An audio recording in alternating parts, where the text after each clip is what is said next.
As a boater, we see this stuff all the time. We'll be out on the water enjoying our day, and all of a sudden we'll see another boater doing something that makes you stop and say, what the heck are they doing? It'll make you scratch your head for a moment, kind of like this situation here, where our prop boat is running through a bunch of people swimming and snorkeling right next to the beach. But this will not be the only moment where you're going to scratch your head this week as we get into this week's episode of Boating News of the Week. Our first story will be one such story as we head over to St. Petersburg, Florida, where this was the scene this week, when the Coast Guard and the Pinellas County Sheriff's Office both received a call about a runaway vessel running over 40 plus miles per hour just off the coast, unmanned. The driver of the vessel had fallen overboard and of course was not wearing his safety kill switch lanyard. Fortunately, he was rescued by a good Samaritan. The Coast Guard attempted to foul the prop several times on the boat unsuccessfully. Eventually, the Pinellas County Sheriff's Department was able to match the speed of the vessel, and one of the sheriffs was able to jump on board and take control of the unmanned boat. Fortunately, in this situation, no injuries were reported, but both the Coast Guard and the Pinellas County Sheriff's Office have taken advantage of this footage to remind folks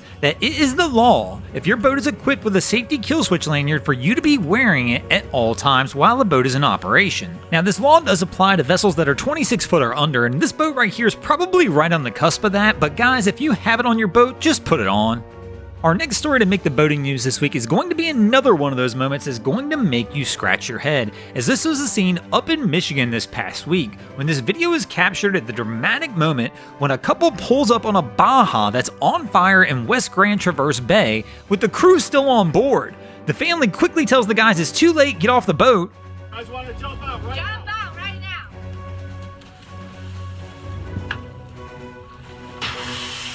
This scene is absolutely wild, as the two crew members on board the Baja for some reason just appeared to be frozen. Fortunately, the couple that pulls up quickly alerts them they need to get off the boat, and the crew of two actually heeds the advice and jumps into the water. Just in the nick of time, according to the reports, the boat became fully engulfed in flames just moments after they got off, and eventually the vessel does succumb to the flames and winds up sinking to the bottom of the bay. This crew got exceptionally lucky. This couple was right there. They were able to pull the two men into the vessel, and no injuries were reported. The next story to make the boating news this week is going to take us over to Taiwan, where this was the scene just this past week, where efforts to stabilize a container ship that had been sinking since July 4th finally failed, as the vessel winds up sinking, knocking all 1,300 containers that were on board the feeder vessel into the water. The vessel is a 21-year-old container ship called the Angel, and it had been anchored approximately 3 nautical miles off the Taiwan coast since July 4th. Local residents told the media the ship had been listing further and further all week as they watched the list grow more severe. Eventually, the master of the vessel reports to harbor officials that the situation had become too dangerous and he's ordering his 19 crew to abandon ship.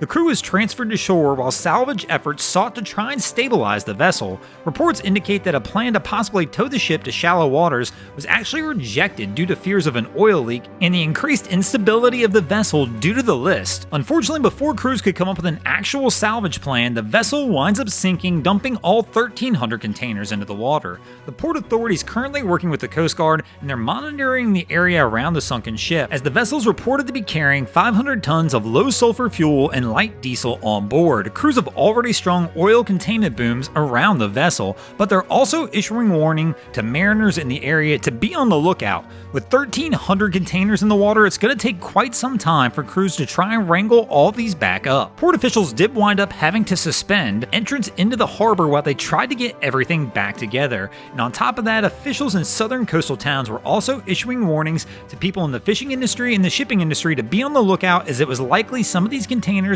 had gotten out of the port and were drifting into their local waterways. Fortunately, no injuries have been reported in this incident. Thanks for watching, guys. I hope you enjoyed this week's episode of Boating News of the Week.